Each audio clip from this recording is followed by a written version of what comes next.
Oh, come on. We're cramped in. Let's get loud. Howdy. Howdy. There we go. Are we all cozy? Are we cozy? You know, here's the thing. And I'll tell you guys this story. Now, when we were planning this West Texas swing, we started, you know, we got Amarillo, we got Lubbock, we got Midland. And then as we started publicizing it, we started getting hate mail and said, if you don't come to Abilene, we're going to chew your butt up. So guess what? Here we are.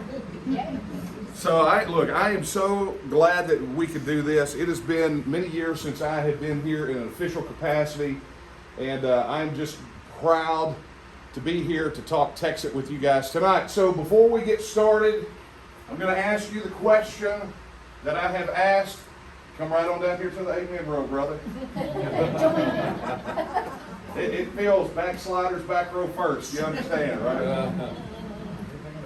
I was raised Baptist. I know how this works. Right?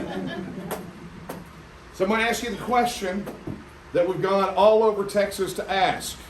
Are you ready for it? Are you ready for it? You're going to answer me, right? Yes. Who here is ready for TEXIT? Me. I don't know if that sounded ready. You guys realize we're not in a grade school room, right? You don't have to raise your hands. Yes, I'm ready. Okay. Who here is ready for TEXIT? Yeah, okay. That's what I was expecting. Because, you know, it's amazing. Everywhere we go in Texas right now, we run into a whole group of people that are ready to see Texas as a free, independent, self-governing nation among nations. And I'm not talking about T&M meetings either. You see, it was really hilarious for us, you know, because you can imagine, we get a lot of hate mail, right? Can you imagine that? Yes, sir. Lot of, yeah, she knows she gets them. Now, many of those pieces of hate mail encouraged me to eat salad. I think it has something to do with my profile looking a bit like Alfred Hitchcock from time to time. But a lot of that hate mail says, why are you guys only active in the south of Texas? Now, I'm going to let you guys in on a secret. We're not. Look at our events calendar. We're all over the place. But then you drill down and you find out specifically, they were like, hey, why won't Daniel Miller come to our city? And just so you guys understand, this swing that we're doing are the first events for me that we have been able to book. Because since October of last year, organizations all over Texas have been inviting us to come share the message of TEXIT with them. So this is the first. You guys got first crack at it. And I'm so glad that you guys were part of this first swing that we're doing, because I'm going to tell you, I'm getting ready to burn up a whole lot of tires and shoe leather to go around and talk TEXIT. But more than talking TEXIT, we're going to talk about working for TEXIT. And tonight, beyond the causes of the case for Texas independence, we're going to talk to you about what specifically you can do to help make it happen. And that's something you'd be interested in hearing, right? Yes. Perfect. I'm amongst friends. It makes me happy. So let me just start off before we get into the causes of case. How many of you guys saw this poll that was released today by Mediaite? Interesting poll, right? So let me kind of walk you through a little bit of history, just so you guys understand where I'm coming from, where our organization is coming from. August 24th, 1996, Daniel Miller made a decision that would change his life. On that very day, sometime around 2 p.m., was the day that I made the decision to work for Texas independence. Go in whole hog. Go in 100%. Never look back. Work until it was done, or until the grave digger was patting me in the face with a shovel. Right? Get it done. It's kind of like Travis, how he signed his most famous letter. You remember what he said at the end of that letter? Victory or death. That's what he said. And so that was the day that I made the decision. I crossed that proverbial line in the sand, to get Texas independence done. And I'm going to tell you folks, it was super hard back then. Not very popular. Go to 2005. There were small little pockets, groups, organizations that were out there that were sort of taking a stab at Texas independence, starting to figure out that that's where we needed to go. And so, starting in 2003, for a period of about 2 years, we got together and we began to study independence movements around the world to see how they got it done. Because this stat from the 1990s just absolutely crushed us every time we heard it. At the end of World War II, there were 54 recognized, fully sovereign countries around the world. And by the end of the 20th century, there were 192. Those countries did not fall from space. The earth did not get any bigger. They were people just like us in this room tonight that said that ultimately what we want is the simple right to govern ourselves. And then what they did was they set about making it happen. Tired of being governed by someone else, some other group of people, bureaucrats in some far-flung capital, they said the best people to govern us just happen to be us. And they gained their independence. So we knew around the world that this had been done. And so for a period of 2 years, we set about figuring out how they did it and how we could apply that right here in Texas. And so in 2005, the Texas Nationalist movement was born. And the TNM, if I thought the 90s was an uphill climb, wait till you talk about actually engaging in real deal political advocacy on the issue of independence. Polling back then showed that support for independence was polling in single digits.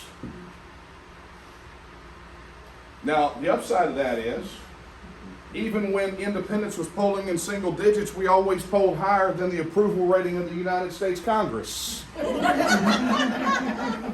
granted, their approval rating is always somewhere a little bit above or a little bit below leprosy. You understand? But we always were doing better than them. So, we had at least that to work with. But it's amazing because for a period of 4 years, the first 4 years of our existence, we set about doing what's called capacity building. You guys familiar with that term? It's a man named Gene Sharp, one of the most brilliant kind of geopolitical minds in the world. He passed just a few years ago. And Gene Sharp wrote a book that has sparked revolutions around the world to overthrow dictatorial regimes, called From Dictatorship to Democracy. And one of the things he talked about was capacity building. Granted, not all of that applies to us, but certain principles work, right? And so he talked about capacity building. And what it essentially was going out and just connecting with people who are like you, that are thinking like you, that value the same things that you do. And that's essentially what we did for a period of 4 years. And you know what was amazing to us? As we traveled all over Texas, met with Texans in rooms just like this, is what we found was that single-digit polling for approval did not tell the tale. It wasn't giving us the real story. Because when we talked to Texans just like y'all and said, look, forget all the things you think you know about this, if this was on a ballot, how would you vote? They said, we'd vote to get out. Fast forward to 2009. Rick Perry made his famous comment after a Tea Party rally. The media asked him about the issue of Texas withdrawing from the Union. And the media wanting him to crawfish and back away, got the surprise of their lives when he said, well, if the federal government continues to thumb its nose at Texas, who knows what might come of that? Surprise. So they immediately commissioned a poll. Daily Cops, you guys remember that rag? That thing's terrible. They commissioned a poll through Research 2000 asking the question, do you believe that your state would be, or do you believe that Texas would be better off as an independent nation? And when they got the results back, it blew them out of the box, right? They wanted to paint Perry's statements, and what we were doing is something that was ultimately fringe, only a sliver. And when they asked the question, 48% of Republicans said, yeah, we'd be better off as an independent nation. 45% of independent voters and 15% of Democrats in Texas said, yeah, we'd be better off. Now think about that. 2009, we're not even a full year into Obama's first term. 15% of the Texas Democrats ready to jump ship already. Then fast forward to 2014. 2014, Scottish independence referendum. You guys know, some of you guys know about that. Scotland is going to the polls to vote themselves out of the UK. Major mainstream media around the world says, oh, hey, wait a minute. Wasn't there something going on in Texas not too long ago? And here they come. Hey, T&M, what do you know about this? Same thing we knew back the last time you talked to us. We want out. But they also commissioned a poll. Reuters Ipsos poll in 2014 asked Texans this question: should your state withdraw from the Union and become an independent country? And if they thought the results from 2009 were a bombshell, these blew them out of the box. 54% of Republicans, half of independent voters, and 35% of Democrats said Texas should leave. Now we're 2 years into Obama's second term, and now a third of Democrats are ready to say, let's go. But the real bombshell was the dominant political party in the state of Texas that held every statewide office, elected office, had majorities in both the House and the Senate. That political party, over half of them said, yeah, let's get out of here. No conditions, let's just go. Right? None of the questions, what's going to happen to my benefits, we're out. Over half. And so that led to some interesting things, and we can talk about those later if you want to. But that brings us to today, and asking where the people of Texas stand on this issue today. And this morning, right out of the gate, I got a text message from State Representative James White. Man, I hadn't even wiped the sleep out of my eyes good. Sitting down there on the bench at the hotel.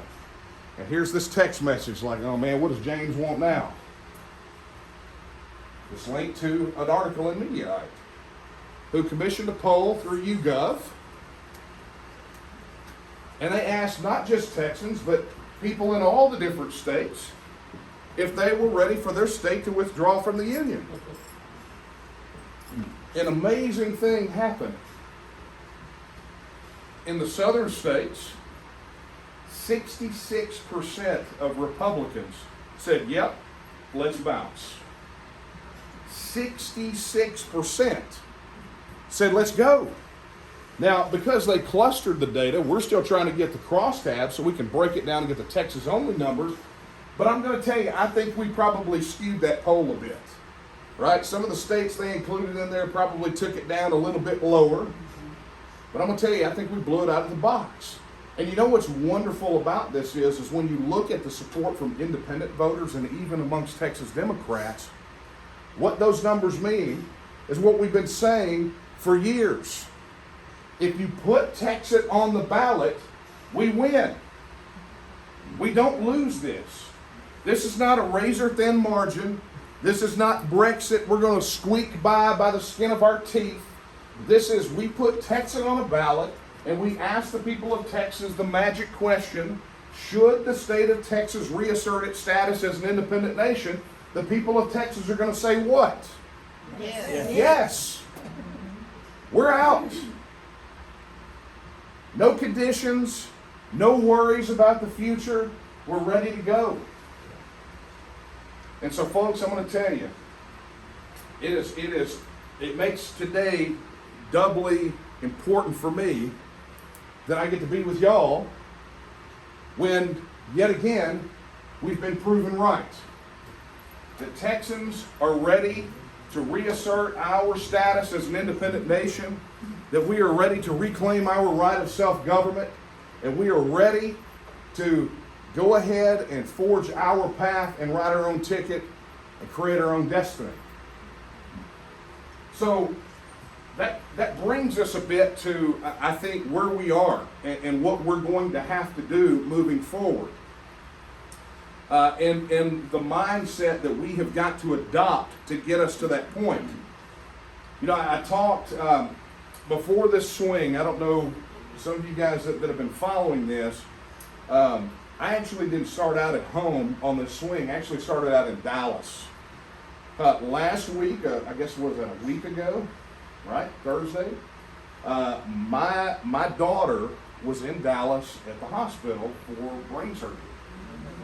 And, you know, driving up there Wednesday, as a father, you always have a lot on your mind. And then when you're there and you're with her before she goes in, and then while you're waiting to hear back from the doctors. And, you know, it's interesting because you guys don't mind if I talk from a personal level right now, do you? Okay. So we'll make sure we're on those kind of terms. I won't take it for granted.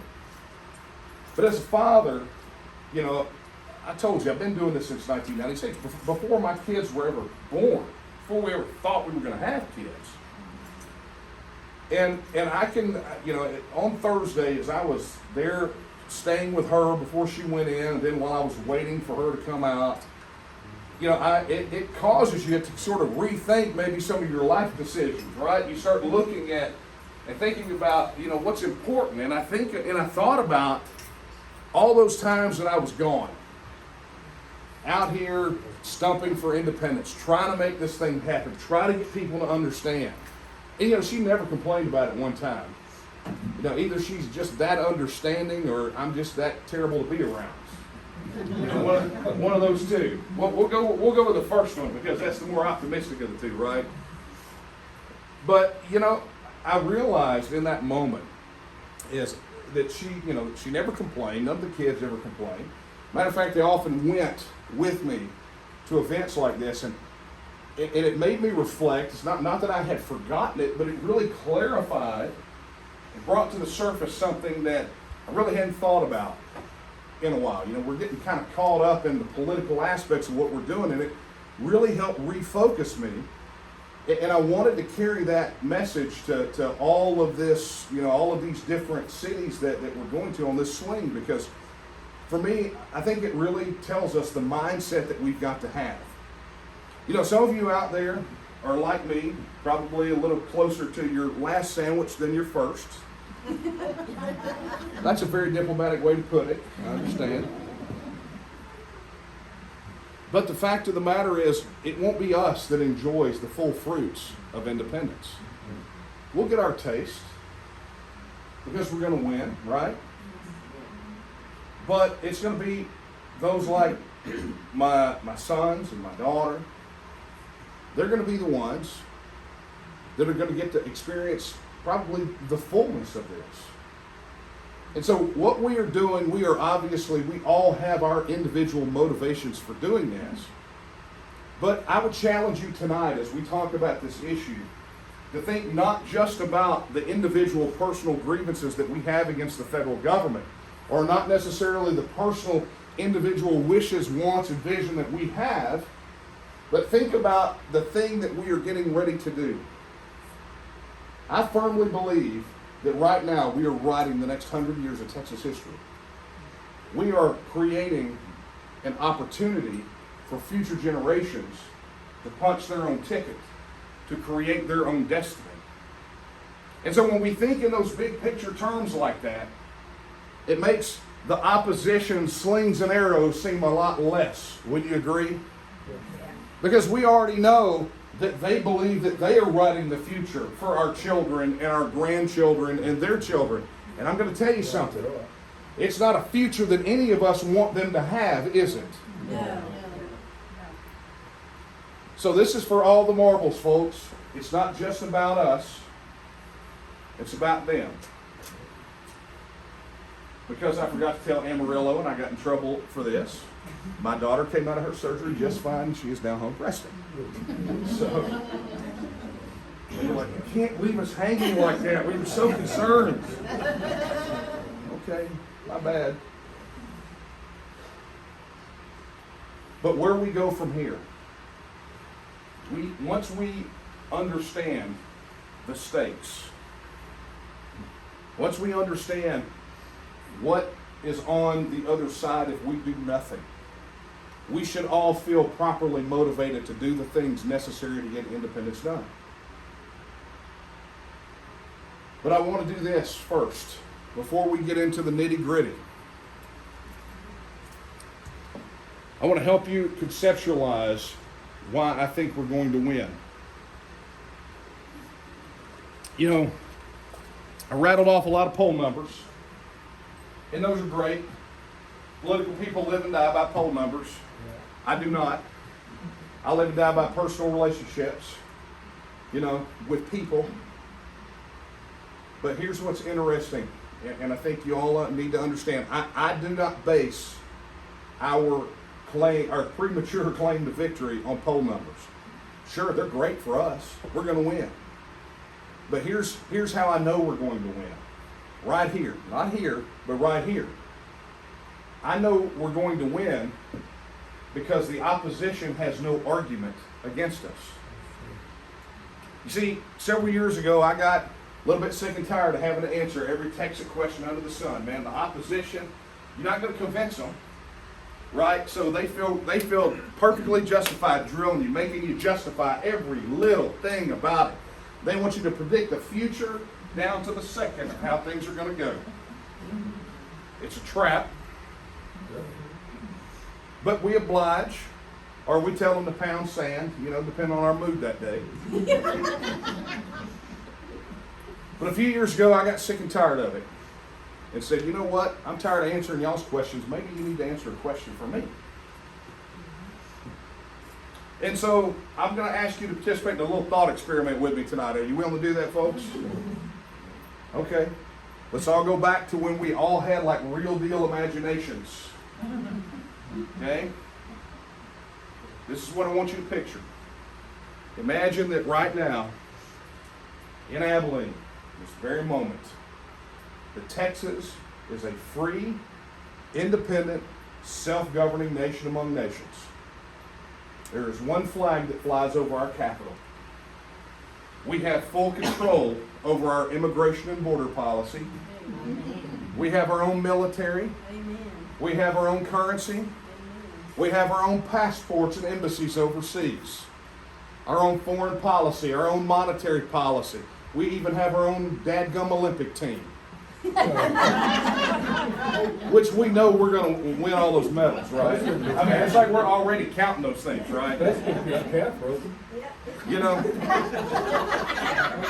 we need to lobby for that, right? We need to make that happen. We need some legitimate Texas-type Olympic sports because it's pretty embarrassing. Yeah. I mean, come on, what is curling? You know, we see white on the roads and we think it's an anthrax attack or a cotton truck turned over, one of the two. Okay? But think about it. Texas, right now, in every single aspect, is a self-governing, independent nation state. And instead of having a debate like we're having about TEXIT, we were being asked if we wanted to join the Union. So I will put the question to you like it would be on the ballot.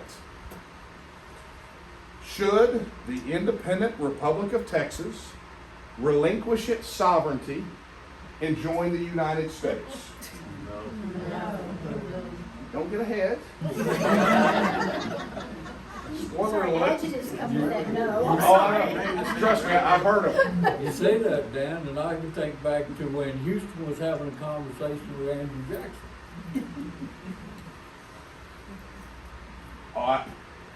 But we're in the 21st century. I like to bend the plow on the wall. I mean, honestly, if those two are going to have a conversation now, you're going to need a pair of Ouija boards. So the question's on the ballot. Should Texas join the Union? How would you vote? No. Imagine that. So the question is, if you would not vote to join, then why in the world would you ever vote to stay? Right? Right. And you would be surprised. Now I'm sure the Beto O'Rourke's of the world that are wanting to take our AR-15s probably won't join up in hopes of achieving higher office, Secretary of Buffoonery or Big Teeth or something. But the fact of the matter is, rank and file, average, ordinary, hard-working men and women right here in Texas of all walks of life understand that if they were given the choice to join the union today, they would not do it. And it's understandable, right? I mean, think about it. Let's look at the federal debt. I mean, that debt clock is scrolling like a Las Vegas slot machine. I mean, how is that attractive? Is that what we want, is debt? Okay, well, how about the fact that we're all being crushed under 180,000 pages of federal laws, rules, and regulations? That if we printed it up on standard size paper, that the stack would be taller than the San Jacinto Monument. I mean, think about the irony of that. The monument erected to commemorate our defeat of the dictator Santa Anna would be dwarfed by a printout of the federal laws that we all have to abide by. Wow. Now, I mean, let's not forget to mention those glorious, wonderful, super helpful 2.5 million unelected bureaucrats in Washington, D.C. that helped enforce those on us. Or the fact that we only get a few bites at the apple when it comes to representation on the federal level. We don't get to vote for Nancy Pelosi and Chuck Schumer, but yet they get to help write our futures, don't they? Yes. So if we would never vote to join that, why in the world would anyone ever vote to stay? That, my friends, is how I know we're going to win. Because there is no opposition argument against that. What are their benefits? They're going to say, well, what about all that federal money you get? And then we're going to say, well, yeah, you mean all that federal money that comes out of our pockets first, gets a haircut, and then comes back to us with strings attached. You guys realize we overpay anywhere from $103 to $160 billion every single solitary year into the federal system. All in. We're over. That's like Hurricane Harvey hitting Texas every 9 months. That's what the economic devastation is of the theft. And to hear them say, well, what about all that federal money we give you? That's like going to the doctor drawing all the blood out of your arm, spilling about 40% of it on the floor, pumping it right back into your body and going, there, you wouldn't be alive without me. It's just math, folks. But that's the way it works. So when people say, well, what about this program? What about this federal dollar? Understand, they're stealing from us. When we overpay, when we're no longer in the union, that money stays here. That's why they don't want us to leave. So the economic impact, just so you guys know, because we've got a special report that we're working on right now. We've got an economist on our advisory board that's updating our report on this, and we're adding a whole bunch of new dimension to it as far as this, because we want to study the economic impact of the overpayment.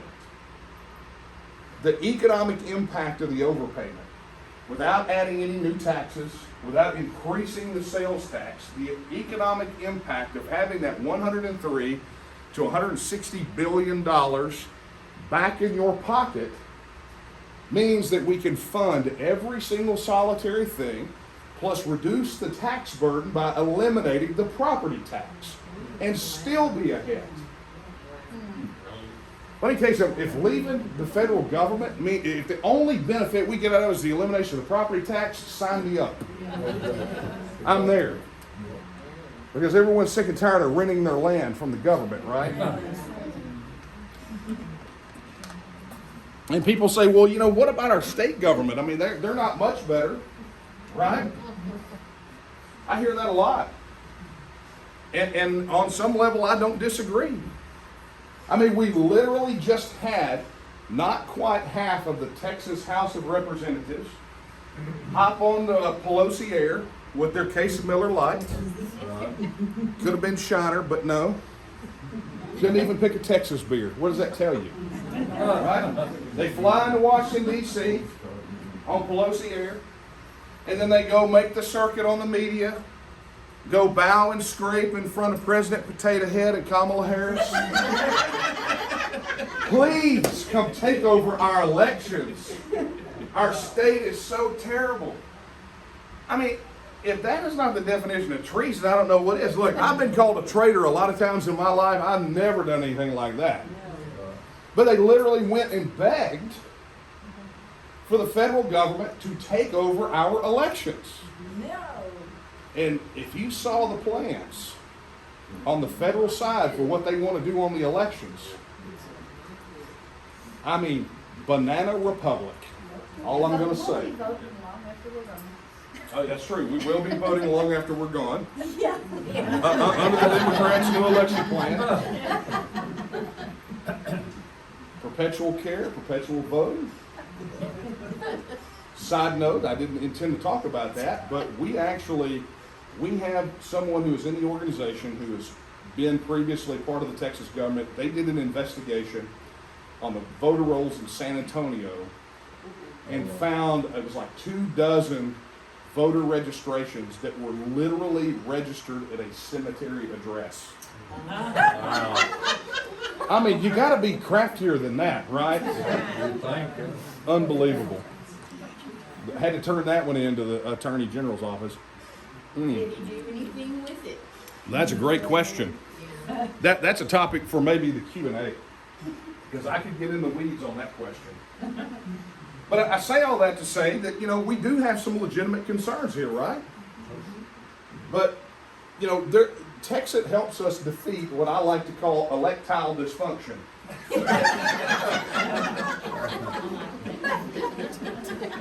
Where we keep getting these people in office here in Texas that do not represent us or our interests, right? Now, I want to help you understand kind of why Texas politics is the way it is and how TEXIT fixes that. Last session alone, almost half of the filed bills, okay, actual bills, not resolutions, naming San Marcos the mermaid capital of Texas, none of those, but actual bills. By the way, that happened this session. They wasted their time on that, but okay. But almost half of the bills filed directly referenced a federal law, a federal regulation, a federal court decision, or a federal agency. And not in a way that probably our response should be to those things, but to essentially say, we're enacting this law, we're filing this bill to comply with something the feds told us we had to do. Now think about it, that's almost half of your laws that are being written right here in Texas are being written by those 2.5 million unelected bureaucrats or lobbyists on K Street in Washington, D.C. So we're not even getting good government here outside of the confines of the federal government. It's amazing how many times you hear in debate on the floor of the Texas House especially, opposition to pieces of legislation or proponents of certain legislation get up there and say, we can't do this. I mean, imagine what's going to happen when the federal courts strike it down, right? Or, okay, we have to do this so we can comply with this federal mandate to get 20% matching funds. Things like that. So much of that legislation is being written there. TEXIT means that stops. All our laws start and end right here. That are made by us, for us. And that's a nice benefit, right? But imagine for a moment that we actually had elected officials in Austin that did not go to Austin because they thought it was going to be a stair step to a federal office of congressman or senator or president. Imagine if all they had to do was make their constituents in Texas happy instead of thinking about what was potentially coming down the road and playing for an audience in the Iowa caucuses or Dixville Notch, New Hampshire. That's the first one that I actually saw that place a couple of weeks ago. I was not impressed. But the point is, The government, post-TEXIT, becomes very responsive to us because there's nowhere else for them to go.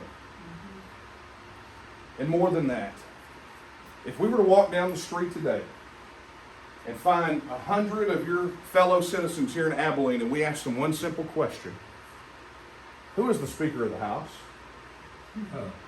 Well, first and foremost, a lot of people probably not going to know. But of the rest, odds are 99 out of 100 times they will answer Nancy Pelosi.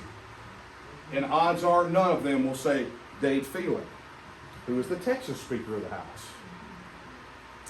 You see, the Texas electorate, because of the 24-hour news cycle based over there in Mortar on the Potomac, a.k.a. Washington District of Criminals, continually reinforces the federal side of things, right? I mean, think about it. We're inundated 24/7 with news out of Washington, D.C. What's happening there? Think about what we don't get. I mean, you can't find political news about what's happening in Austin with a hunting dog and a Ouija board. I mean, it's just, you can't find it. You have to go to a place like the Texas Tribune, which is going to always skew it from the progressive and left side, right? Our guys are the bad guys. Their guys that are with their Miller Lite in Washington, D.C. are the heroes, that pack of 60s reenactors. I'm not wrong, right? Okay, just making sure I'm not off base here. But TEXIT means for us that we finally have an opportunity to shine the light on Austin, because with Washington, D.C. out of the picture, where does the focus go? On the government that we can actually do something about right here at home. And that, my friends, is the number one reason that the political establishment is fighting us so hard. You see, those poll numbers that came out today, they know those. They've seen those. They've heard from us. As a matter of fact, our breakthrough moment came at the beginning of this legislative session. 3 times before, we had legislation ready to go, ready to be filed to give Texans a vote on Texas independence. And 3 times before, the political establishment squashed it. The first time it was Greg Abbott as Attorney General. The second time it was Joe Strauss when he was Speaker of the House. And the third time it was the Texas Ledge Council doing the bidding of the governor. Abbott bit us twice. I don't like when a dog bites me twice. I don't know about y'all. So 3 times. But this session was different. Previous 2 sessions we worked with State Representative Kyle Biederman and James White, the aforementioned James White, on monument protection. Because you guys know all the stuff they were trying to do to the Alamo and these people tearing down statues, so we worked on monument protection, saved the cenotaph, which was, we got to play a part in that, and very happy about that. But Kyle Biederman at the beginning of this session said, you know what, I will file your bill. And that he did. I get up every morning since then and thank God for Kyle Biederman, because I'm going to tell you, it was a courageous thing he did. You know, he knew the establishment was going to drop on him like a ton of bricks, and you know what? He didn't care. He didn't care. Because he said, I know this is what my constituents want. It's the same reason that James White signed on to that bill as a joint author, because he was doing the will of his constituents. That's why they had 4 other colleagues sign on to that piece of legislation. And man, oh man, House Bill 1359 shook those guys to the rafters. It was a beautiful thing. Imagine walking in the halls of the Capitol and walking by these offices and hearing their phones ringing off the hook. Over and over and over. Thousands upon thousands upon thousands of phone calls to every single one of those legislators. So much so that they would go to Kyle and go, Kyle, I'm angry with you. Kyle's like, why are you angry? Because my phone won't stop ringing. And he would say, you know, you can make that stop ringing, right? You know a way. But the political establishment, they didn't want it. They didn't want it. And so they stopped it procedurally. They killed it in committee by never giving it a hearing. You know, and I had my thoughts as to why it was. why they were killing it. I mean, we knew we were going to come up against some real tough opposition from those guys. We knew there was a bunch of do-nothings up there. But to see how they treated all of y'all, to see how they treated their constituents, they treated their constituents like garbage. I lost respect for virtually every single one of those legislators. Some I even considered friends because of how they ignored and talked about every one of you. I was furious. But you see, I understood why they stopped it. When they wouldn't give it a hearing, we held what we considered a virtual committee hearing. Following committee rules, we solicited submissions of virtual testimony via video. In a 6-day period, we got those in. And then we had a press conference there in the speaker's press room, right there in the House. Myself, Biederman, Slayton, several other legislators. I was the only non-legislator there, man. You want to talk about feeling like a fish out of water. Like, what am I doing here? But we had this press conference. We slammed them all for ignoring their constituents, and then we fired up the virtual testimony.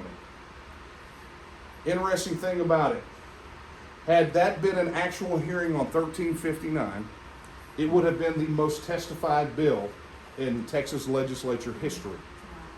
Strung together with no breaks in between, all being less than 3 minutes, the total runtime for all the testimony was in excess of 24 hours. But you see, volume doesn't faze those guys. Otherwise, those phone calls would have done something, right? They would have at least, but I found as I watched them what they were afraid of. One of the testimonies that stood out to me was the testimony submitted by a 14-year-old Orthodox Jewish Hispanic boy from San Antonio, Texas, Yona Ramos, who gave one of the most eloquent defenses of the right of Texans to be able to vote on this issue that I have ever heard. What they were afraid of was the high school sophomore who in less than 3 minutes absolutely destroyed any arguments about the constitutionality or legality of Texas. We saw, as those people, those legislators love to call us un-American, unpatriotic, and traitors, I got to watch testimony from veterans from every single military conflict, including World War II and on. The World War II veteran, the oldest testimony given, 90 years old. I got to see testimony from men and women, blue collar, white collar, doctors, nurses, teachers, professors, mechanics, carpenters, everything you can imagine, every ethnic background in Texas saying this: we want a vote on TEXIT. Not, we want you to support TEXIT, we just want the right to vote on it. And my friends, that is what they were afraid of. That's why it never got a committee hearing. Because the big lie that they tell over and over is that this is a fringe movement. No one believes in this, right? But we have the poll numbers to show that's garbage, right? And they want to think that that is so extreme that it's just a bunch of old white men shaking their fists at Fox News at night. You laugh, but I literally was told that by a legislator. Did you start playing the tape for him? Well, it's there. If you want to go watch the testimony, get with me afterwards. I'll tell you where the website is. You could go and you can. It's still on a loop right now, 24/7 playing. What did the boy say? Yona? Well, I mean, I could pull him up here in a minute and let y'all watch him if you want to do that. You probably want to hear from him more than me, right? No, we just want to know what he said. Oh, it was incredible. You know what? That's what I'll do. After this is over with, I'll throw that on the screen while we wrap up. And you guys feel free to watch them. Yeah, they're incredible. But that's what they were afraid of, right? It destroys their lie. But it also reinforces that what we are doing is the right thing. And it's why we got to go to the next step. You see, at the beginning of the legislative session, after Kyle filed the bill in a very public statement, I sent a message to the Texas legislature. I said this: you're going to give us a referendum on TEXIT in 2021, or we're going to have a referendum on you in 2022. Very good. Because it is an election year. Not only that, it's redistricting, which means all of them are up. Every senator, every House member, every statewide official is going to be on that ballot. And we started immediately making good on that promise, recruiting candidates all over Texas to challenge anyone who did not sign on the 1359. To date, we've had over 40 applicants, and we are steadily growing. We intend, by the time the filing window opens up, to have a full slate of candidates to challenge every single solitary one of them. And I would really hope that there's someone in this room tonight that's willing to step up to the plate and make that run. But you see, it's even more than that, right? We're about to, that alone, if we do that, that alone makes history, just so you guys know. There has never been a concerted campaign, outside of the political parties to run that many candidates. It's never been done. And I got to tell you, redistricting here favors challengers. It's good for us. It's really good for us. And we're not just putting a bunch of mirror foggers on there either. We're going after viable candidates, right? People that want to get out there and win, that want to represent their constituents, that want to see TEXIT happen. But see, that alone, yeah, that's history making, but that alone is not a strategy, right? You can't win a ball game by just running the ball up the middle the whole time. So here's part two. In June, we launched a campaign to force TEXIT on the ballot. You see, Texas is not a state that has true initiative and referendum, right? We can't say propose a law, and then go get a bunch of signatures, and then put it on the ballot, everybody votes for it, and then it's law. We don't have it. We're one of the few states that does not have a mechanism to do that. However, in 2015, doing some research on a completely different topic, we came across a law in Texas Election Code, in the statute, that says, you know what? By petition, you may not be able to put it on a general election ballot, but you could put it on a primary ballot. Well, in a state that is dominated by the Republican Party, that would be interesting to put it on the ballot, right? Probably be a good place to do it. And maybe if we did both primary ballots, that would be the equivalent of a non-binding referendum, kind of like what 1359 was. So in June, we launched the campaign. We're going to go collect in excess of 80,000 signatures, which should not be difficult if we have enough volunteers stepping up and helping us get that done. We're going to collect 80,000 plus signatures, and when you go to the polls in March, if the maps aren't challenged in the courts, which they probably will be, but when you go to the primaries of 2022, you're going to look down your ballot, you're going to do the little scroll wheel, and there it'll be. Should the state of Texas reassert its status as an independent nation? You see, folks, we're going to deliver where the Texas legislature failed. And with the requisite number of signatures collected in the manner prescribed in the Texas Election Code, there's not a thing they can do about it. You know, there is nothing that I love more than causing politicians to have stomach ailments. I mean, I love making them so upset they got to wear astronaut diapers everywhere they go. And there's nothing they can do about this. We do it the right way. We follow the law.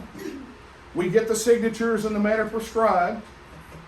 Together, we can give our friends and family and neighbors the opportunity that was denied to them by the Texas legislature.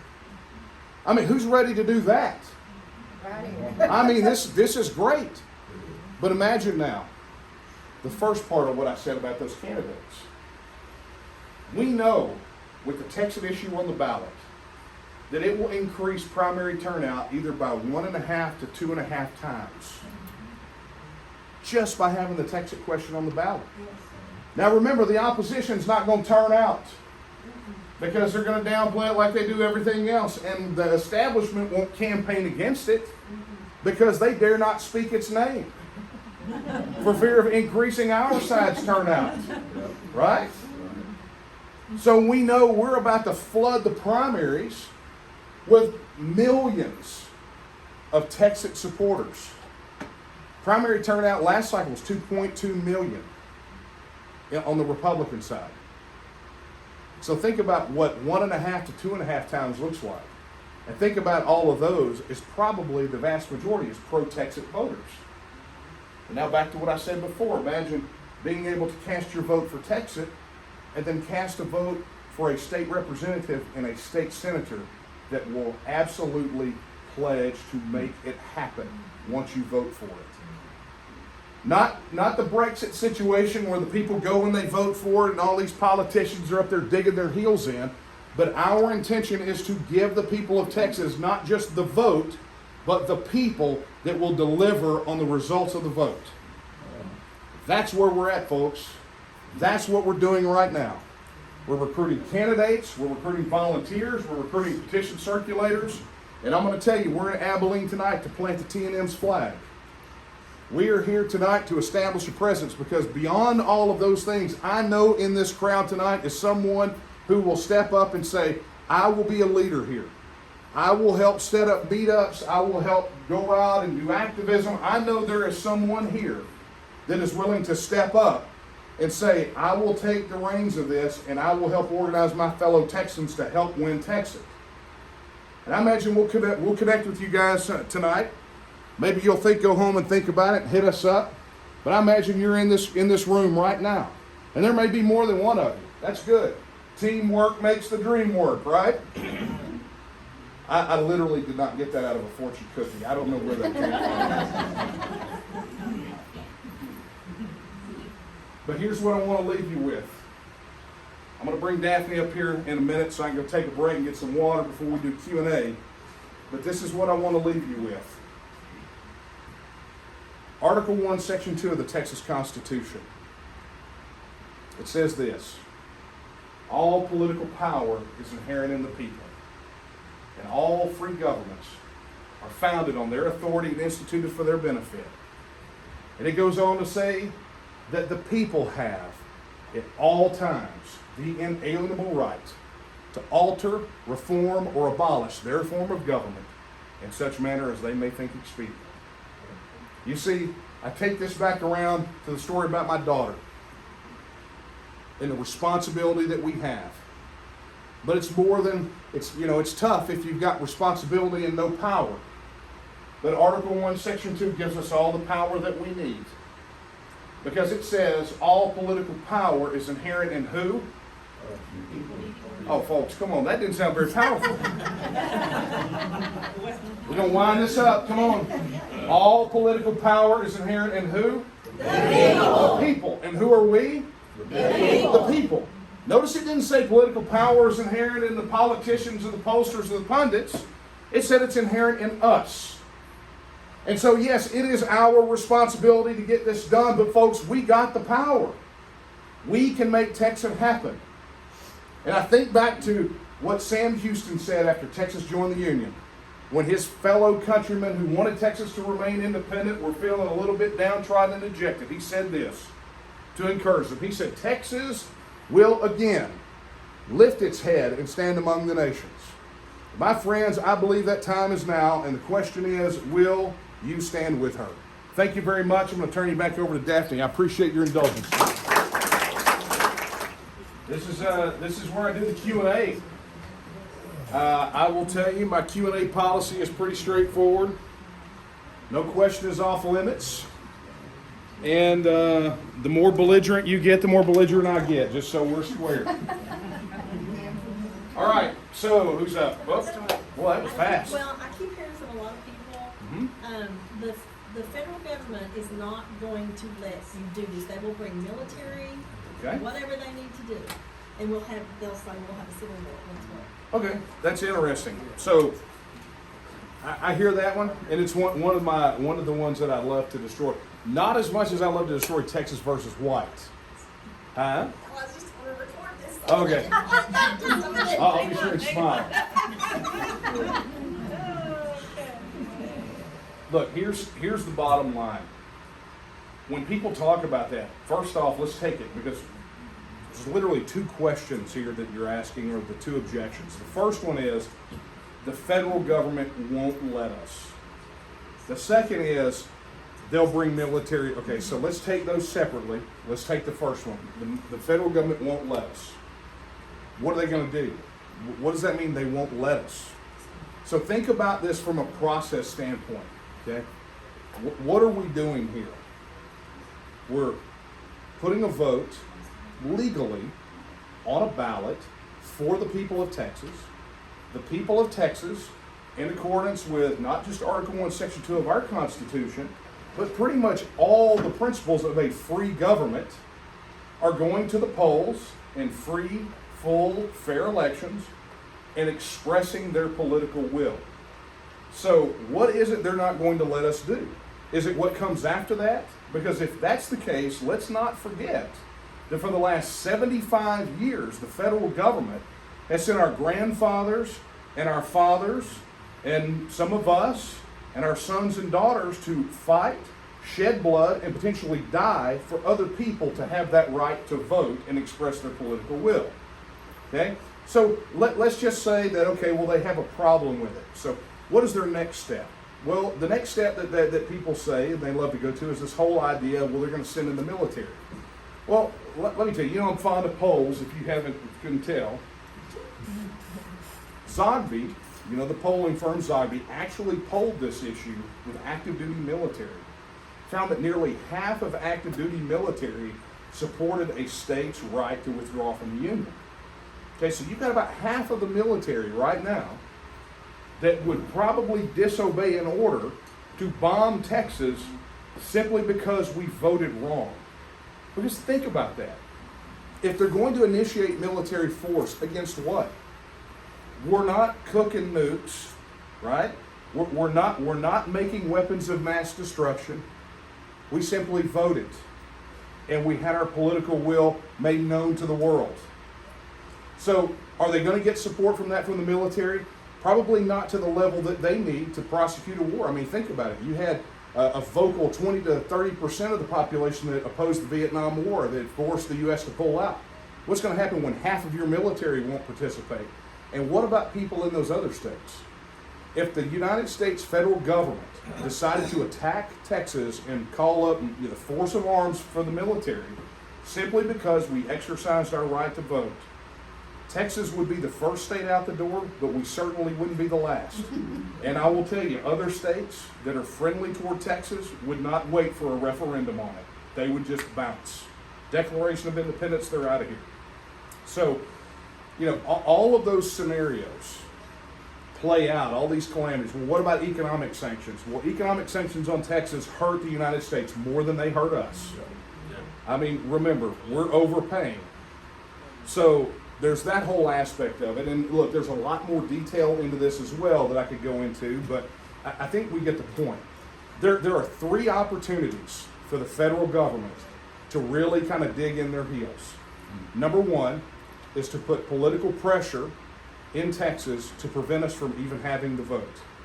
The second opportunity is a multi-billion-dollar propaganda campaign to convince Texans that if they vote for TEXIT, that it's going to mean that grandma dies in a ditch, right? Or we're going to get hit with a comet, or we won't get FEMA. Ooh, what if you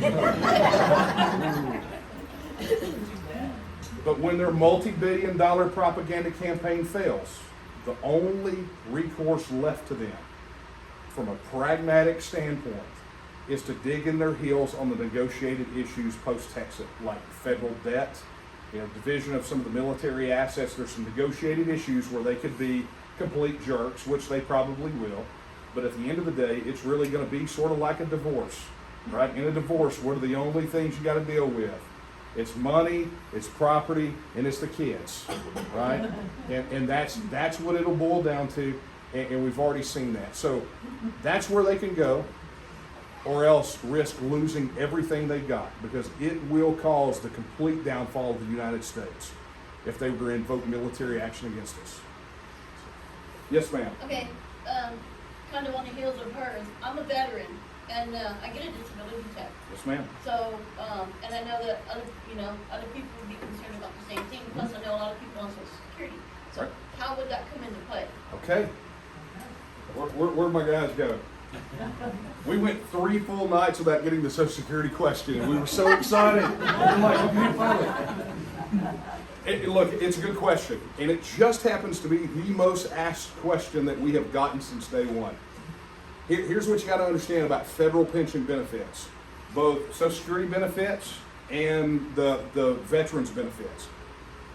Those are earned benefits. Right now, as it stands, if you were to leave the United States and go, become a U.S. expat some other country, right? Let's say you're going to pull up stakes tomorrow and head down to Guanajuato. Guess what?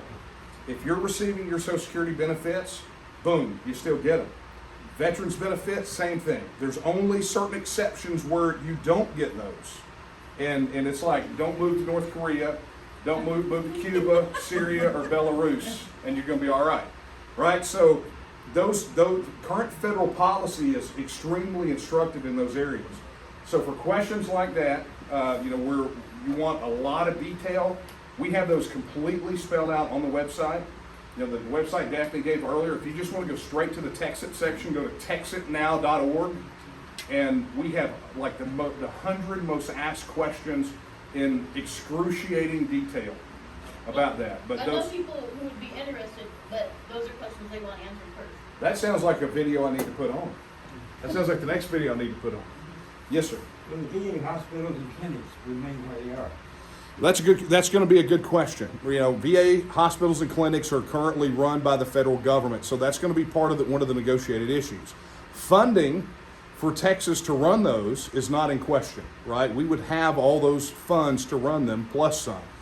Probably make those improvements, expand those programs, do those things. That is going to have to be one of those negotiated issues. The veterans hospitals won't close because I know Texas cares more about its veterans than the feds do. We know that Texans take care of Texans, right? So from the standpoint where veterans are concerned, whether it be the VA hospitals or whatever, we're going to take care of our veterans, and we'll have plenty of money to do it. I saw something else on...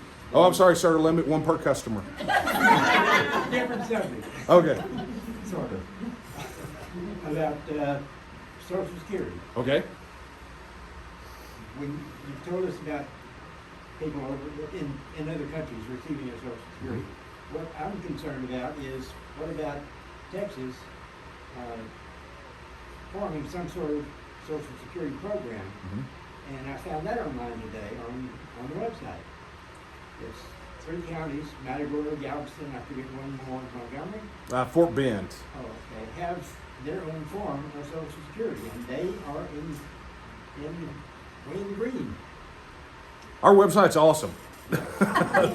Thanks for the plug. But no, he's right. I mean, they're from the standpoint of people that have paid into the system, or that are currently receiving federal pension benefits, which covers a whole host of things, right? Like Social Security, veterans pension, military pension benefits, railroad pension, there's a whole kind of classification known as federal pension benefits.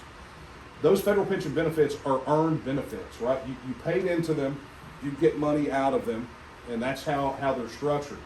So the question then becomes, what do we do after? Because there's folks like me that are kind of stuck a little beyond halfway, right? That, we paid into this system. What does that mean about the money we get? Well, that happens around the world all the time. You hear people that work in multiple countries. That happens through what's called Social Security totalization agreements. Those totalization agreements are executed so that you don't lose work credits in one country when you move to another. It basically totals up all your work hours into that pension benefit system. So there are totalization agreements, and then the question becomes, from a totalization standpoint, what Texas will do for those people who want to opt into a Social Security-like system. If that's what Texas decides to do, we've already got the perfect model, which is the Galveston plan. That thing's been operating for, I think, almost 20 years now, where Galveston County, Fort Bend County, Missouri County opted out for their government employees, opted out of the Social Security system, and essentially set up their own. And what you find is that the results that they have gotten on those investments from what the so-called Galveston plan are far more than what the rate of return is on Social Security and other federal pension benefits. So, look, if you want to know how it gets done right, come down to Texas. We got it figured out. Okay, I saw a hand. Yes, ma'am. What percent of the current military people, or do we have any numbers, are from Texas? Last count, and this was the stat that I cited in the book, which was, it was written 2017, released in 2018. The average as across for active duty, I think it was about 1 in 6. So 1 in 6 military, active duty military personnel from Texas. I would suspect it'd probably be a little bit higher by now. Out of 50 states. Yeah, out of 50 states. Yeah. Yeah, and so Texas, there's a lot. Yes. 1 out of 6 is not shabby. And one of the things you're going to find is that across really sort of the more conservative, what people would consider conservative states, that's where a lot of your higher military enlistment is from. So that's why you see numbers like that Zogby poll skewed to the middle, that 50% of people in the military saying, yeah, I believe it's an absolute right for a state to withdraw. They've got that mindset. So my son's serving right now. He's in the 10th Mountain Division, stationed at Fort Drum, and he just hopes we don't get out of here before his contract expires. I'm trying to beat him to the punch. We got to run and bet. But that answers it. Anyone else? Questions? Yes, ma'am. I've been told over and over that Texas is not big enough to become its own republic. Okay. I would encourage you to stop hanging out at the methadone clinic. I mean, they're nice people and all. We'll slam against those. But. Have you ever been to Europe? Here's what it boils down to. Across all measures, Texas fares better than so many other countries, right? We're the 9th largest economy in the world. Now, if you were to take a post-TEXIT look, if you were to apply sort of the 2% NATO, 2% of GDP minimum defense spending, right? That's sort of the NATO floor is what they're saying. Mm-hmm. But if you were to take anywhere from the 2 to 4% range of GDP spending, we would have like the 10th or 11th most well-funded military in the world. So you look at all of these measures, but I'll tell you, I keep it even more simple than that. Get away from the numbers. Pull out a globe, spin that joker around, and put your finger on a piece of land. And understand that those people have the right of self-government. They're a nation in every sense of the word. They have control over their immigration and border policy. They have their own military. They have all those things we described. So why are they better than us? Are people actually saying that they can make it and we can't? Because I'm going to tell you, I know something for sure. If you want something done, tell a Texan it can't be done. Yes, sir. First off, just besides the question, unfortunately, I wasn't born in Texas. I was actually born about an hour away from Fort Drum. So. Were you really? Yeah, but military sports like it. But as a college student, I go to ACU. About to graduate. I have no idea what I want to do anymore. I'm a political science student. I wanted to work in Congress. I don't want to do that anymore. The issue for me is I would love to just spend all my time helping and doing what I can for TEXIT, but I need to find a job, and right out of college I got loans, I got all that stuff to worry about. I don't exactly know what the actual question is, but I'm not sure what I can do, even at a volunteer rate. If I graduate, I'm going to be spending all of my time trying to find a job. Right. And I would love it to be in politics, but Texas doesn't like to pay its politicians. That for me, that's kind of bad, but for majority of people, that's good. Well, let's not forget the $250 a day per diem that they're getting for sitting in Washington, D.C., not doing their job right now, our legislators. But look, to your point, okay, so let's take two things from what you said, and we will turn them into questions. The first part, yes, you're from New York, but welcome home. And I say that because we get asked often, right? We always hear kind of the hate for Californians that come here and different people like that. But our experience has not been, they're the people that are coming here are the ones that want to change us. They're the ones that have, by and large, been refugees, political, cultural, and economic refugees from states that have failed them. Amarillo, I met 4 people that came up to me, one from Michigan, one from New York State, one from New Jersey, and one from California. And they all said that very same thing. They came up and said, look, we had to leave because we could no longer live under that government, and we wanted to go to the freest place we could find, and that was Texas.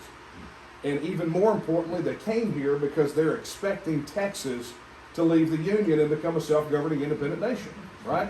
So, and I'll tell you, one of the most interesting conversations I had about this issue was, oddly enough, with Alan West. Alan was getting pounded. He sent me a text, talking about, look, he was trying to sell his bona fides, right? He's like, hey, I was born in Georgia. I lived in Florida as a congressman. They started talking about Tennessee. He's going through all his bona fides, right? And I told him, I said, look, we have people come to us all the time and ask us if they can even join our organization if they weren't born here. And our take on it is this simply. Travis, Crockett, Bowie could give their lives.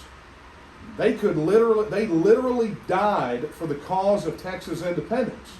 So who are we to set that bar any higher? We're not those kind of people. But what we do want is we want people that agree with us on the mission, the political, the cultural, the economic independence of Texas, securing and preserving a constitutional republic and the inherent rights of the people of Texas. If you're on board with that, then we're brothers. That's how that works. So, to your point, don't ever let that cross your mind. Everybody got here somehow, and you cannot help where you were dropped out, sir. You didn't have a say in it. To your other point, I would suggest getting with Daphne when this is over with. Y'all exchange information, and we'll see what we can do. Oh, I'm sorry, ma'am. Let me one per customer. Did you not hear me scold this gentleman earlier? I was just going to say, I'm originally a Californian, born and raised, joined the military there, grew up in a Democratic family. First president I ever voted for was Ronald Reagan, registered Republican, never voted for Democrat, saw how it worked in my family, which didn't work. And married another military man, ended up here, and got my divorce. He went to California where my family was from, and he's originally from Kentucky, and I stayed right here, raised my kids, and never left. I was like, I ain't going back to that. Well, that sounds like a legit trade. Okay. I was like, let's stay. I'd say we probably got the better end of that deal. Yes, sir. I'm aware this would be a negotiated term, but as the original borders been considered? I get asked that quite a bit. The fact is that those original borders, that territory was sold off. Texas was paid for it.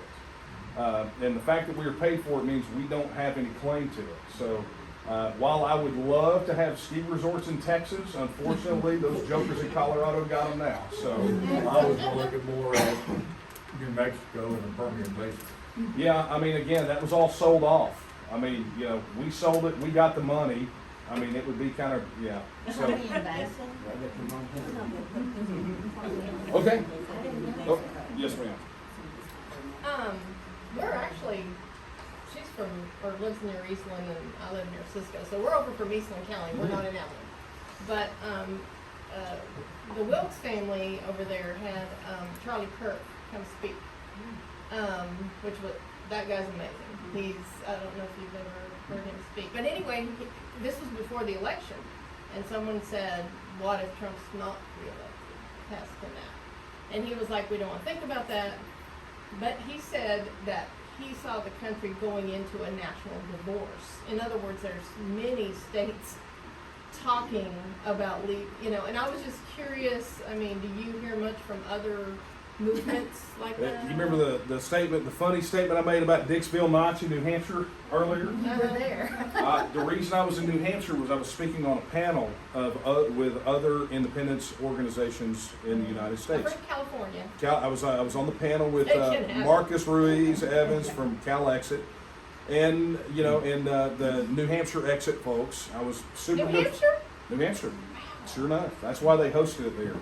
That's interesting. Okay, yeah, I was just curious what he's been involved. One of my absolute mentors in this in the late 90s, early 2000s was a man named Dr. Thomas Naylor. Naylor was he was professor emeritus of economics at Duke University, and he wrote a book called Downsizing the USA. That's how I got to know him first. And I mean, it was very ahead of its time. You know, he started talking about governments of scale and saying, okay, what point does a nation become so large, or a group of people become so large that it becomes virtually ungovernable because there's too many competing interests? Yeah, we're there. Well, exactly. And so he went on to leave Duke and founded a Vermont independence movement called the Second Vermont Republic. And people always laughed at him. He said, Vermont can't make it. He said, look at all these other countries around the world. He said, you know, yeah, we got dairy cows.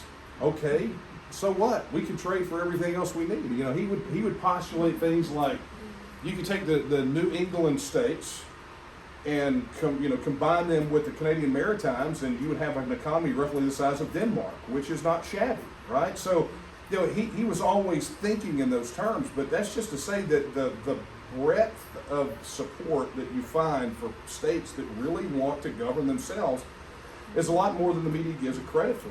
Northern California is trying to divorce from Southern California. Sure.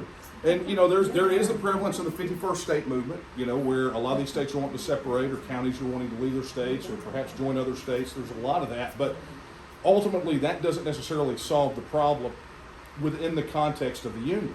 So much of the division, the divisiveness, so much of the problems that we have economically, politically, culturally, are all stem from the fact that we are centrally controlled by Washington, D.C.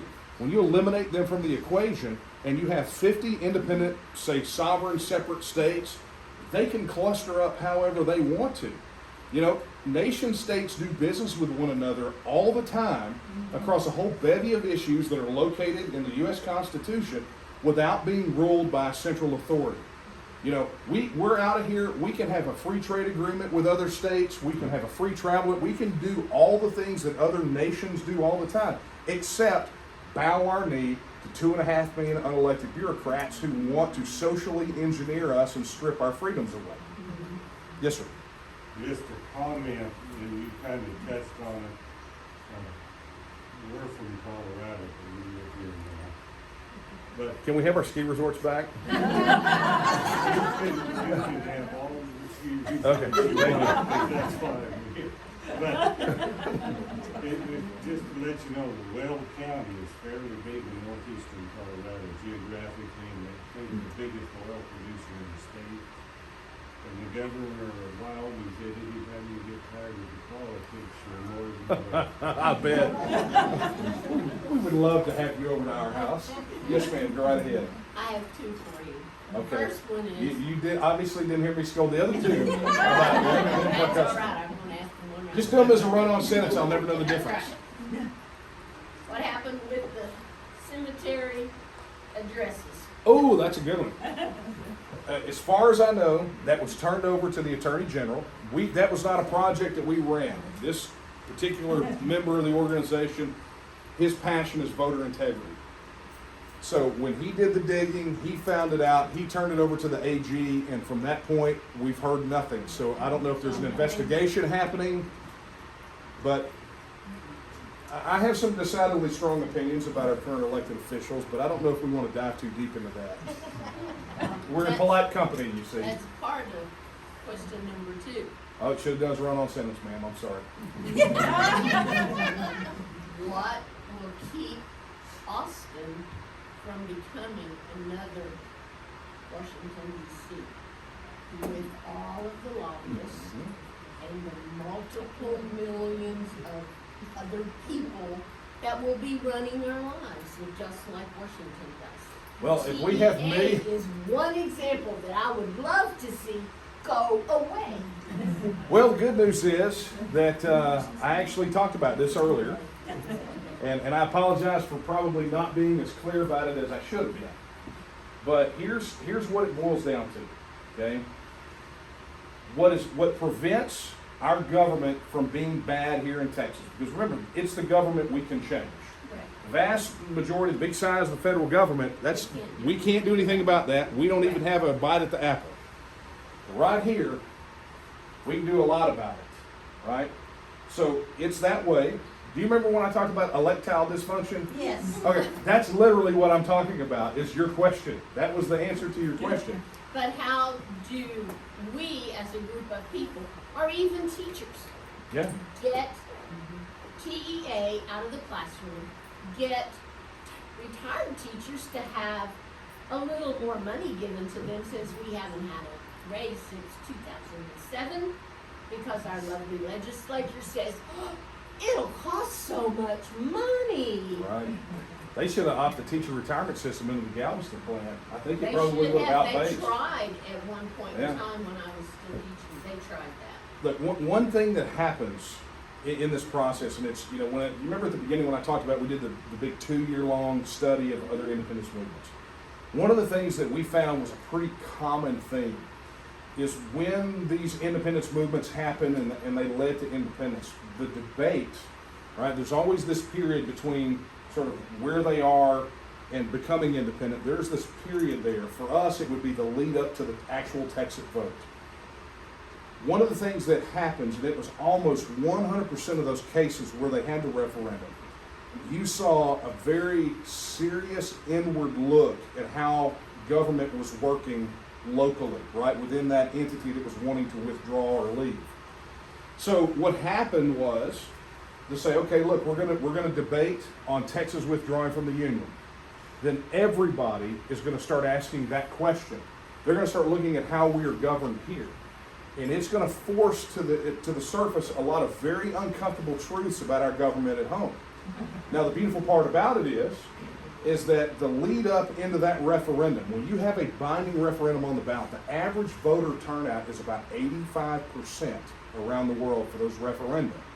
So I want you to imagine for a moment, 85% of the electorate getting bogged down, getting, you know, all kind of bear down on all these issues about not just the federal government grievances, but how we're governed here. Go to the polls, they vote to leave, we know we're going to win. So that 85% of energized electorate on the other side of this, do you think, knowing what they know about our government here, they're just going to go to the House and go, you know, we had our TEXIT vote, now we're done? Absolutely not. We saw a pattern among these independence movements where the independence issue led to further reforms within the local government, right? Which would be it would be the government here in Texas. Now, that's great because, in my opinion, here in Texas, we've actually never had legitimate policy debates. Because think about every hot button issue that is ever debated in the Texas legislature. It is almost always in the context of our relationship with the federal government, right? Again, almost half of our laws, almost half of bills filed. You know, you get into that, the mentions of the federal government, you know, all of those things. It's all within the context. So much of the division over these policy issues comes from without, right? We have politicians from their parties here duking it out using talking points from a national, you know, memo that they get over how we should feel about these certain issues. And so as Texans, we've never had the opportunity outside the context of the federal government to have these type of discussions. That's another big benefit of Texas, at least for me. It's also going to change the way that county operate. Oh, absolutely. When you take, you know, one of the things that I think is important that probably bears repeating is this lack of attention that we have. You know, we're so fixated on the federal side of things, but when you remove that layer of the onion and it not drawing our attention away, well, what do you have left? Well, you have the government that's closest to home that you can do something about that gets your attention.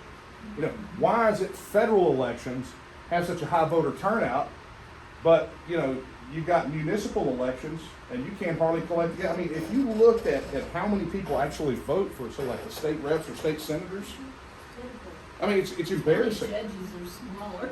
Oh, I know. And you get down to, you know, all this down ballot stuff, right? But all of a sudden now, if you don't have the federal side sucking all the oxygen out of the room, we're going to pay attention to the government that's closest to us, so everybody gets scrutiny. From the COVID state did that. house to the schoolhouse. Yeah, COVID did that. Yeah, oh, it did. COVID, definitely. You saw who your local judge was, who was gonna determine whether you wore masks. Yeah, Oh, that, it COVID? did it big time. COVID flushed them out. Yeah. Okay, are y'all gonna do it in like a chorus? This lady was. Oh, she was next anyway, but with all three hands up, I thought we were gonna go some harmonies. If you want that, I guess we could. Okay. And I doubt that they know what I'm going to ask. So, let me start off and preface. My family came here in 1843. So we have a very long history of caring for the state of Texas. I grew up predominantly in Austin, and sorry to say. However, one of the things that was drilled into me while I was in school was that if a secession ever occurred, you're to come home. Just come home. Well, I've been working outside of the state, in Eureka Springs, Arkansas, with projects there. I'm working on building a museum.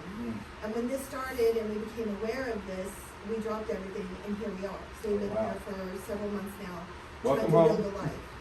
Okay, so with that prefaced, this is what I'm going to say. I don't want it to seem negative. Okay. I worked in South Korea and I worked in Japan during the IMF. Okay, which is was an international monetary fund time. During that time, the countries that were not part of it didn't agree to go along with it right away. They really suffered. Right. There was a lot of poverty and a lot of things that occurred to families and homelessness, and you get the whole picture because their money depreciated, and they weren't allowed to do trade with other countries because they weren't part of IMF. Until they eventually said, okay, we're going to join, we give up, and we surrender. Okay? Well, what I'm questioning is that when TEXIT occurs, there's going to be a period of instability. Okay, so do you have plans put in place? We already have a high homeless population here in the state, and more and more people are moving here because they see this as the free state, and Texas is going to do something. We have a lot of people that are willing to work, but there's a lot of joblessness and the need for, support for these individuals. Okay, so what happens to the common family when this happens? Because the money, everything's going to change, and there's going to be a time where everything is unstable and fluctuating. What is the plan for that? See, you're saying it's a great question. Your scenario presupposes an immediate exit or a very short period exit, right? So let me just be super clear, is that the way to do this and to minimize disruption is to take it one step at a time and understand the process, okay? So we have a TEXIT vote. We all party that night, fireworks. Some of us will be more hungover than others. So tomorrow morning, you're not going to wake up to Greg Abbott and Beto O'Rourke fighting each other in the Thunderdome wearing leather thongs and mohawks. Okay? Your garbage is still going to run. You're going to call 911. Yeah, try to scrub that out of your mind. I would suggest NyQuil. But the thing is, the next day, literally after the vote, nothing changes, right? But what happens is it kicks off the process. And the process starts with the legislature beginning to, in the governor's office, beginning to enact the will of the people of Texas. We've spoken. Now it's time to get it done. But it doesn't mean that it happens in the next day, the next week. It takes it step by step. So the first thing, one of the first things that has to happen is we have to address some constitutional issues, right? We don't have to write a new constitution. We can literally amend the current constitution to do things like, make the Secretary of State's office deal with foreign affairs, or create a foreign affairs office, or, deal with those constitutional issues, change the title of the governor to president, and, on and on, however we want to do that.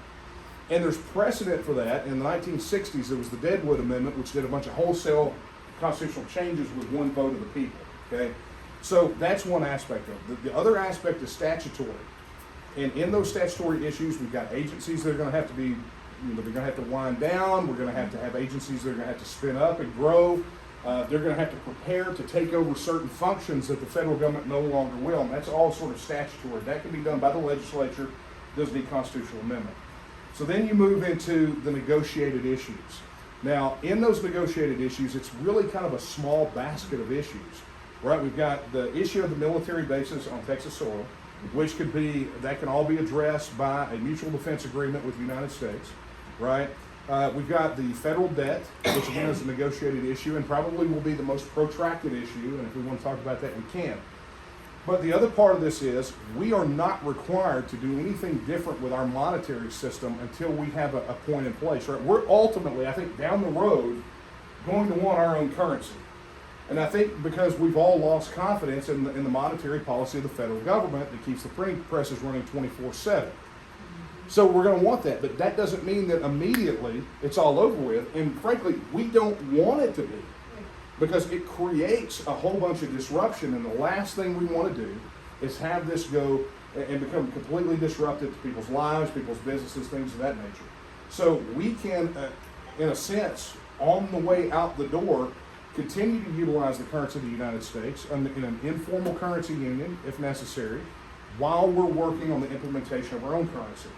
Now, one of the things that's important to understand about minimizing disruption is if we had a very wide gap to jump across a whole host of issues, it might make TEXIT a little more difficult. But if you think about this, we already have a constitutional republic here in Texas, right? We have our own constitution, we have our own, our own three-branch government, we have all that. We have our own military, right? The Texas Military Department is a thing, and we have our own military hardware where we could build up defense. But more importantly, to your point about the economy, it wasn't until about 3 or 4 legislative sessions back when we were shopping around a state bank bill that I found out that it already exists. It's already here. They just don't advertise it. There is literally a state bank where state assets are deposited into, and they're written out a charter right in the comptroller's office. That's the address of the bank. And so not only do we have that, there are actually 2 of them, plus we have multiple sovereign wealth funds, which every independent self-governing nation has. And one thing that most people don't know, you guys know that we got our own gold depository, right? We got our own Fort Knox. That was the big headline. But what most people don't understand is inside that legislation, there was a little provision that called on the comptroller's office to create a system of electronic transactions based on the metals in the gold depository. So all the precious metals, a way to transact business. Well, guess what, folks? That is the start. It's not a currency, but it's the start of one that could potentially be 100% or partially backed by precious metals that Texas has as part of its sovereign wealth fund. So where we're at right now and where we have to get to be fully independent is a short gap, and we don't have to be there immediately. We can take whatever time is necessary to minimize disruption. So I think I got it. Okay, got it. Yes, sir. How do we protect our northern border? Well, we'll leave that up to Oklahoma, the largest county in Texas.